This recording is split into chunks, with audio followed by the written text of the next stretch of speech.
Welcome to The Alignment Show, featuring conversations with folks who have taken steps to identify their highest values and align their lives around them. Time on this earth is not unlimited, and you may be seeking to make sure you spend your time on things that matter to you. These conversations will encourage you and support you in doing so. Now, let's meet this week's guest on The Alignment Show.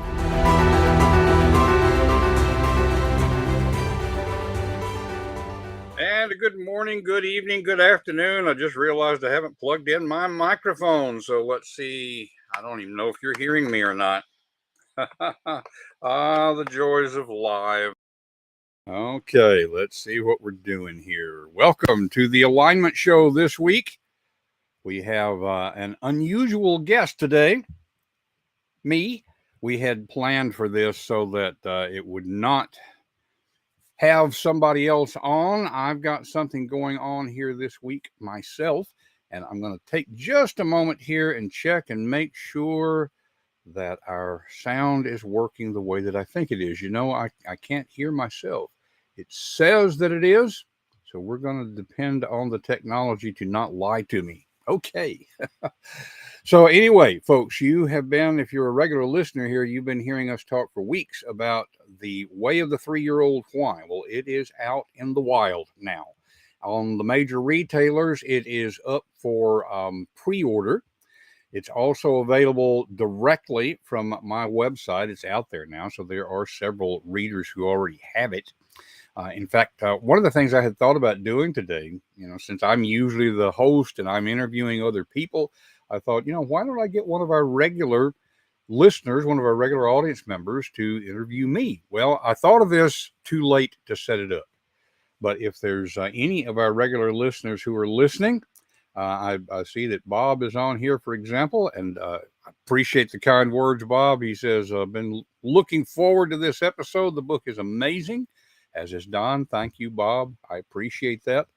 I know that Peg Duchesne is a frequent listener, but I also know she's in the middle of moving and she's got some stuff going on. So I wasn't sure if I could ask anybody to serve as a guest host to just ask me questions. So I'm going to just kind of interview myself here a little bit. Now, anybody who is listening live, if you're watching this on the replay, you can still make comments in the chat. Wherever it is that you're watching this, I watch for questions and comments that are posted and come back to people. So even if it's in the future, then you can certainly make comments or ask questions in the chat. But I'm going to be watching the chat live here today, and people who ask questions about the book or the process or anything like that, then we will deal with them live here on the Alignment Show this week. Because you see, the Alignment Show, I'm trying to think right now, I believe the Alignment Show came first. I was fascinated by this idea of people, especially during the pandemic, that they're questioning, what am I here for? What's my purpose? Now, there's been a lot of books written about purpose. So in a way, it's a buzzword, but in another way, it's a very personal thing when I talk with people out there in the world. I hear a lot of folks who are thinking, is this what I want to do with my life? Or maybe more specifically, is this what I want to do with my life right now? Bob's got a question when he says, what inspired you to come up with the character of the guest visitor in the story? We can show that on the screen for those of you watching on video. The guest visitor, and Bob, I'm assuming we're talking about the mentor. I think that's probably what's going on there. And you know, that's a good question. I'm always mystified in a way by this whole writing process, and Bob's indicating, yeah, that's where that came from. People who write, and you know, Bob's been a writer for a long time. He knows what I'm talking about here. Jeff West, all these folks who are writers. Sometimes it feels more like you're channeling than writing. Now, there's this controversy within the writing community. Controversy is too strong a word, but I can't come up with a better one right now.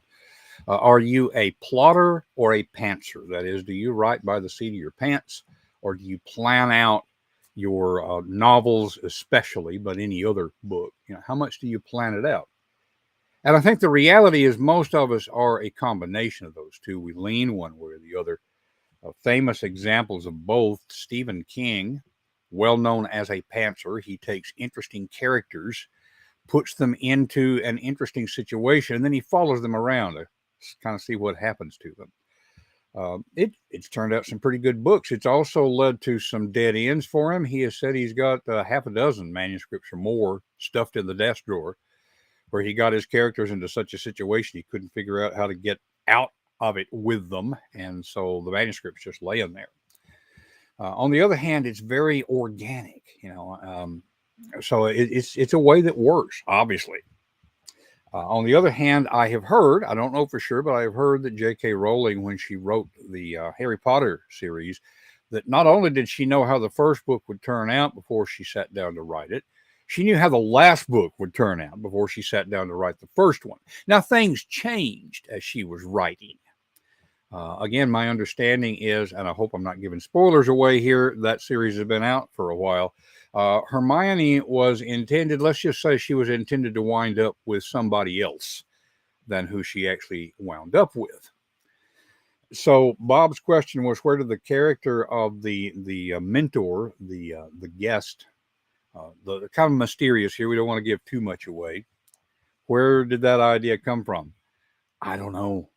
I don't know. I'm actually right now working on the third book in the series. The second book in the series is about half done, but the inspiration for the third book came to me. And what is today? Wednesday? I guess it was probably Sunday morning. I had a dream in which the opening scene of what will be the third book came to me almost completely formed. It was not what I had in mind when I started thinking about that book. Went ahead and wrote the scene so that it wouldn't evaporate. I don't know.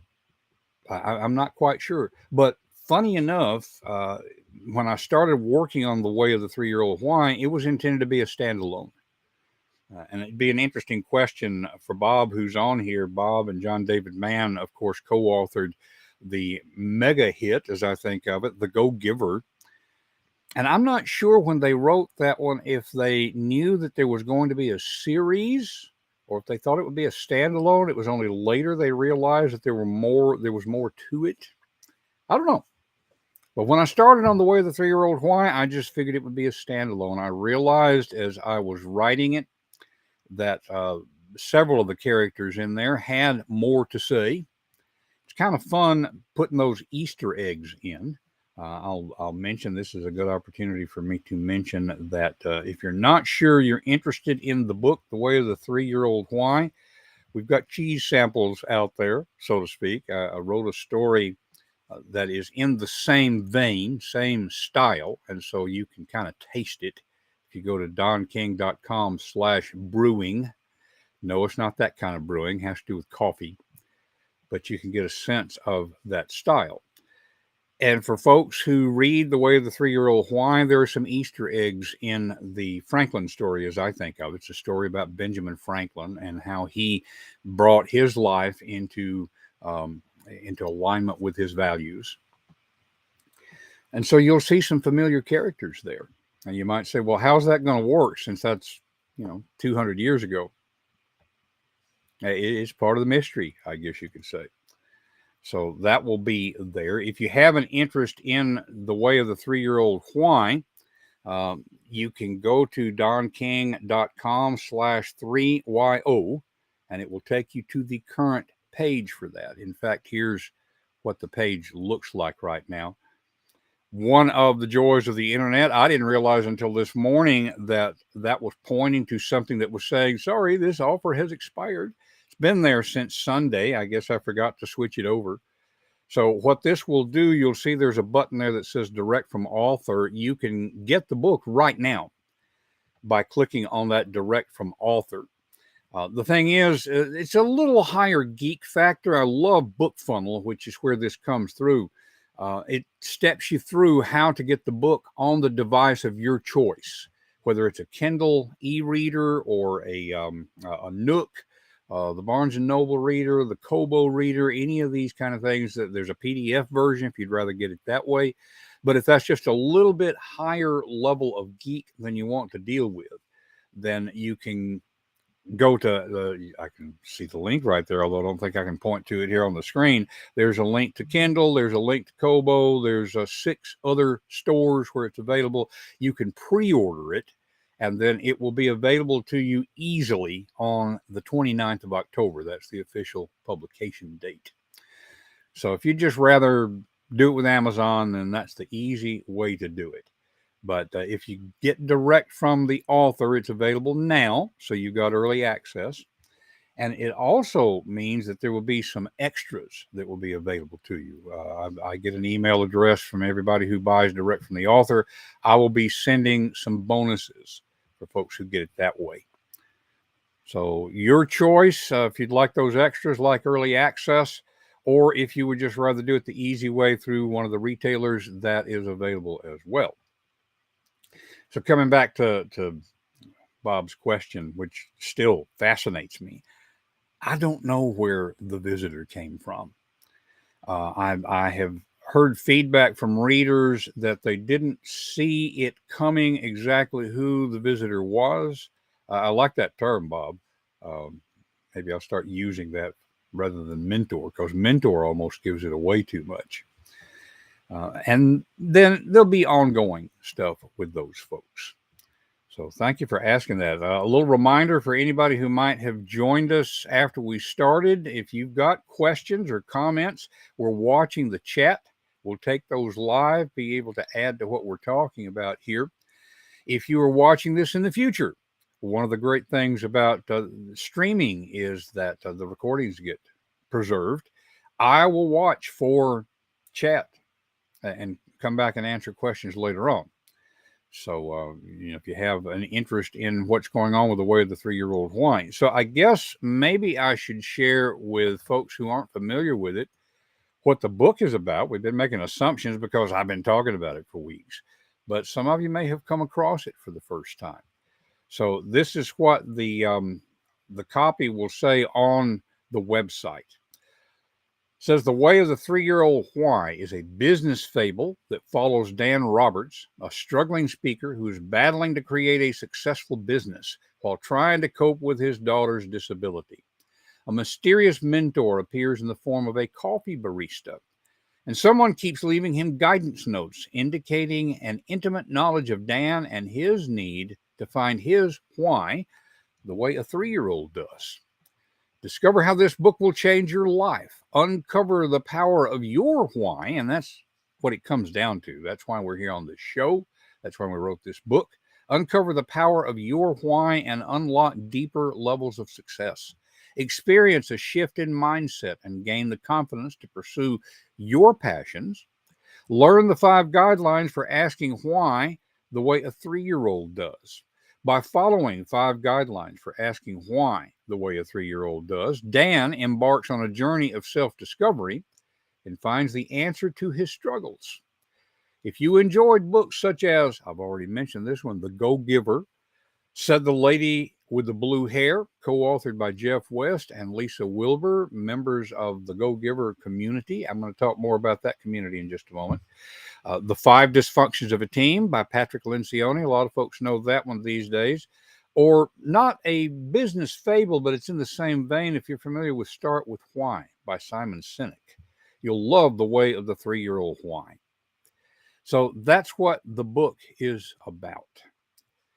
And I hope that it will make an impact, make a difference for people. I've said that it kind of came out of the pandemic. It's not necessary for this to have happened during the pandemic. I just think that the pandemic led people to realize life is short. Don't want to spend it doing stuff that you don't want to do. Time to make a change. And some of the folks we've had here on the Alignment Show, they have done something like this, but they did it 20 years ago, 30 years ago. It's not just the pandemic. I just think that trend has accelerated. It's not the great resignation. It's the great realignment.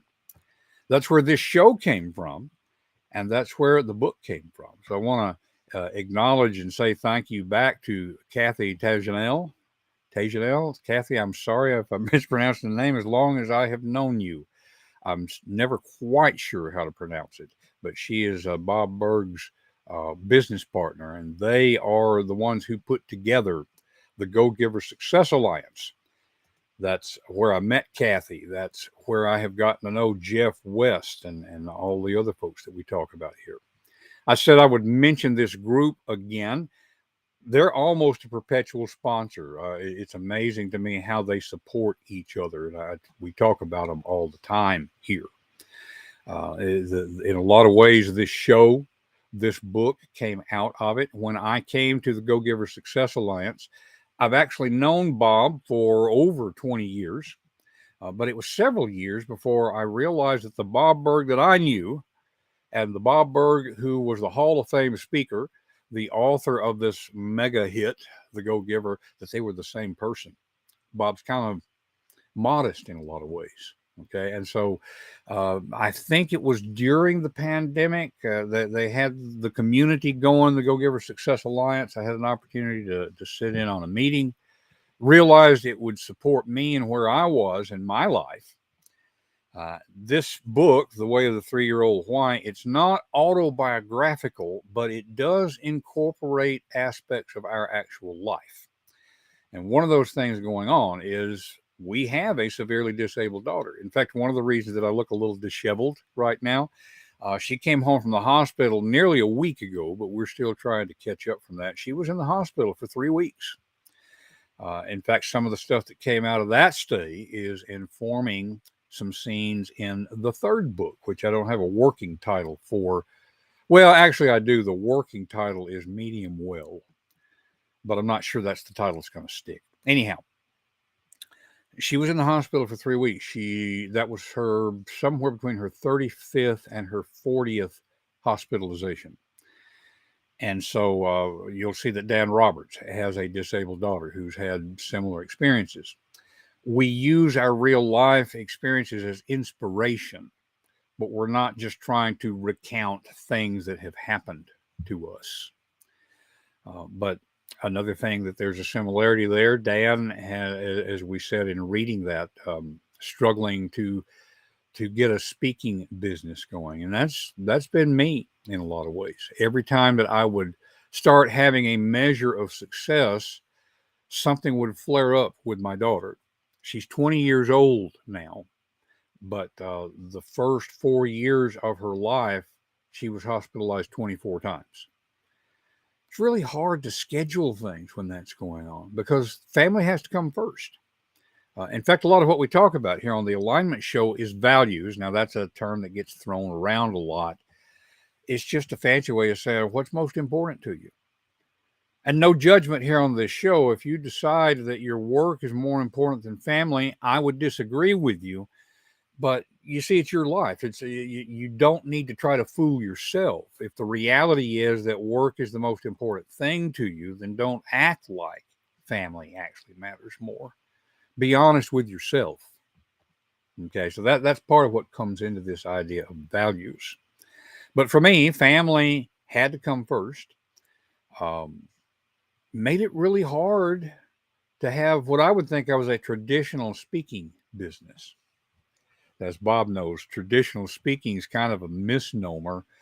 Really, there wasn't much of what we would today call professional speaking until I guess the 1960s or so. Zig Ziglar was pretty much the pioneer of that. And even Zig was more using speaking to produce income in other ways.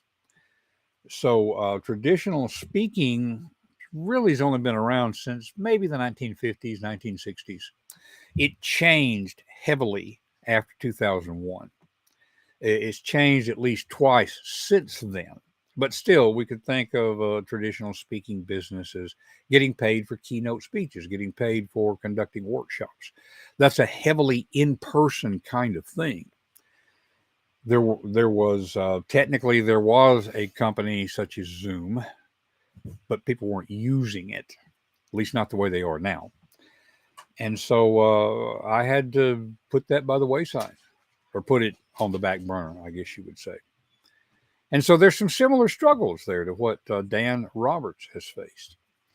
Another aspect of it that really does fit me is, as you all have heard here before, I started writing I've made part or at times all of my living as a writer for over 50 years.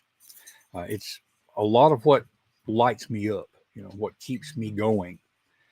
And it's kind of a risky venture in a way, especially a way of making a primary living. So I have enjoyed having a career in academics, wouldn't trade it for anything. But on the other hand, it's not what makes my heart sing. And so that's a lot of what we're doing with the way of the 3-year-old why. The underlying plot there is Dan figuring out what it is now that he's at a time in his life when he really can figure out what makes his heart sing and follow that. What is that? What are his responsibilities? How can he allow himself to do what he really needs to do? And that's where that visitor, that mentor, comes in. We'll see that theme running throughout the Sparklight Chronicles. And by the way, we've mentioned that a few times. We haven't been emphasizing it because, this really is the first, it's over here, isn't it? The first book in the series. There's no guarantee there will be other books. But we do have a planned series, 2 others that are in process right now. And we're calling the series the Sparklight Chronicles. And so what they all have in common is people are figuring things out. What it is that they need to do in their life. How they can serve other people. What is it that really lights their spark? So that's going to be running throughout the series. So The Way of the 3-Year-Old Why, that's the book that's currently out. I've mentioned Business Fable a few times. If somebody's coming across this for the first time, you may not know what that means. I consider it to be one of the most challenging types of writing. It combines aspects of fiction and nonfiction. We're sort of using a story, using fiction in order to teach nonfiction principles. Now, there are a lot of them out there. Some of the more well-known ones we've already mentioned. The Go-Giver, I keep coming back to. Go for No is another one like that. The Greatest Salesman in the World, which dates back several years. That one's an Og Mandino book. Who Moved My Cheese? All of these arguably are business fables. They're using stories to teach ideas. And the ones I've named, I would say they're doing it effectively. Now, I have read business fables, and we're not going to name them. Business fables that I didn't think were effective. You could tell that they had come up with the ideas and they'd kind of, okay, let's shoehorn it into a story. The story wasn't very engaging. The characters were kind of cardboard. I think you're better off in that case just writing a straight up informational nonfiction book. So the thing that makes a good business fable work is it's got to be a good story that just stands on its own. John David Mann, co-author of The Go-Giver, he's written over 30 books. He mostly does co-writing with people. Recently, I don't know if we'd say completed. I'm not sure if it's intended to be a trilogy, but it's the 3rd book in the Finn series, as they call it. I always get them out of order as to which came first, but the books are Cold Fear, Steel Fear, and Blind Fear. All of them focused on, as a thriller, on the adventures of a Navy SEAL. And John has said that in his mind, the first book is really a leadership parable. Now, if you read that book, it's just a straight up good thriller. Okay. But knowing that he's got that idea underneath it as a leadership fable, absolutely, the book demonstrates the impact of failures of leadership and also shows what's involved with effective leadership. It's just that it's not ending its chapter saying, here's the lesson. On the other hand, the Go-Giver, you get a principle every so often. There's 5 principles of stratospheric success. There's a study guide in the back. John David Mann and his wife, Anna Gabriel Mann, wrote a book called The Go-Giver Marriage. A third of the book is nonfiction. Towards the back, it's a workbook for how you can apply these principles in your own marriage. And so that's kind of what makes a business fable a business fable. So Way of the 3-Year-Old Why is intended to help get across these 5 guidelines that we talked about. And again, for whatever it's worth, this coming Thursday, as I'm recording this is being recorded on October the 18th. Tomorrow, October 19th, we'll be doing a workshop within the Go Giver Success Alliance on using the 5 principles to find your own why, the way that a 3-year-old would. That's a free workshop for members of the Go Giver Success Alliance. Now, that's, I don't think, reason enough for you to join the Go Giver Success Alliance. There's so much value that comes from that alliance in and of itself. This would be just icing on the cake. But if you're thinking about checking it out, I think I'm remembering correctly, there's like a 30-day guarantee. You don't really risk anything by getting a membership in the Go Giver Success Alliance. And I think everybody would get benefit from it. So I will include in the show notes how to get there if you want to check that out. But we'll be doing workshops on applying these 5 principles. But whether or not you use the 5 principles, the feedback that we've gotten from early readers is that it's just a good story. And I hope that you would find that one way or another, the Way of the 3-Year-Old Why will enhance your life. That's the only reason for spending time with a book. It's going to make your life better. All right, folks. So if you have any questions about the Way of the 3-Year-Old Why, let me be sure you can see how to get in contact with me. For folks who are on here with video, I'm going to share a few QR codes, and we'll make sure for folks who are on audio that you hear what this is and how to get to it. So first of all, here is a QR code for the Way of the 3-Year-Old Why. This would take you to the order page. You can either get in on the early order direct from me or the pre-order right now through October 29th on the major retailers. That is donking.com/3yo. You can get the sample, the cheese sample, Brewing Inspiration. That's a free short story written in the same vein as the rest of the Sparklight Chronicles stories. You can get that from donking.com/brewing. If you just want the show notes from this show or any of our previous shows, they're all there. You can go to confidencecultivators.com, and we've got a QR code up on the screen for that. So I would encourage you to do that. In fact, as long as I'm showing QR codes, sometimes folks will ask me about the software we use for doing the alignment show. It says support this stream on the screen. It is just simply a way of getting to Restream. Restream is what we use for this show. So if you would like information on that, you can follow this QR code. And it's a little longer URL, so I will put it in the show notes. So once again, you can always go to confidencecultivators.com and be able to get the show notes for this or any other show. So I think we're going to go ahead and wrap things up this week. I really appreciate the folks who were on with us live. Some have been making comments or questions in the background. Again, remember that we can get to those questions later, even if it's after the broadcast. I will pay attention to the chat. We are doing this live right now, of course, and so I don't know if you could tell or not. While we were talking here, and see, I'm getting sidetracked now. I was looking to see who our guest is next week, and I'm sure we've got one, but I'm not seeing it on my calendar right now. Live broadcast things happen while we were talking. Respiratory therapist for a new company came in through the front door to do some stuff for my daughter. I got a little discombobulated. Okay, we just roll with it. But in any case, I will put on the confidencecultivators.com information about next week's guest, just as soon as I can remind myself who it is. And, oh gosh, I'm just having one of those brain things right now.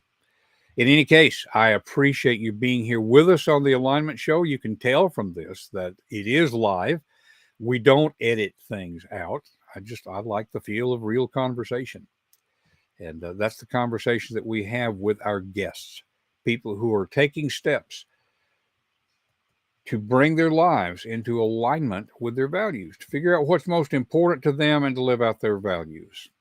And so come back next week to the Alignment Show. We will be having a guest who will help you to live your values so you can value your life.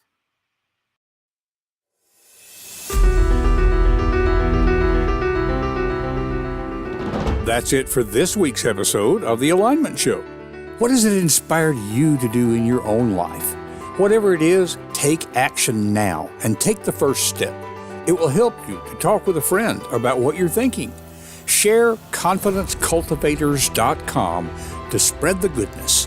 And remember to live your values and value your life. We will see you next week on The Alignment Show.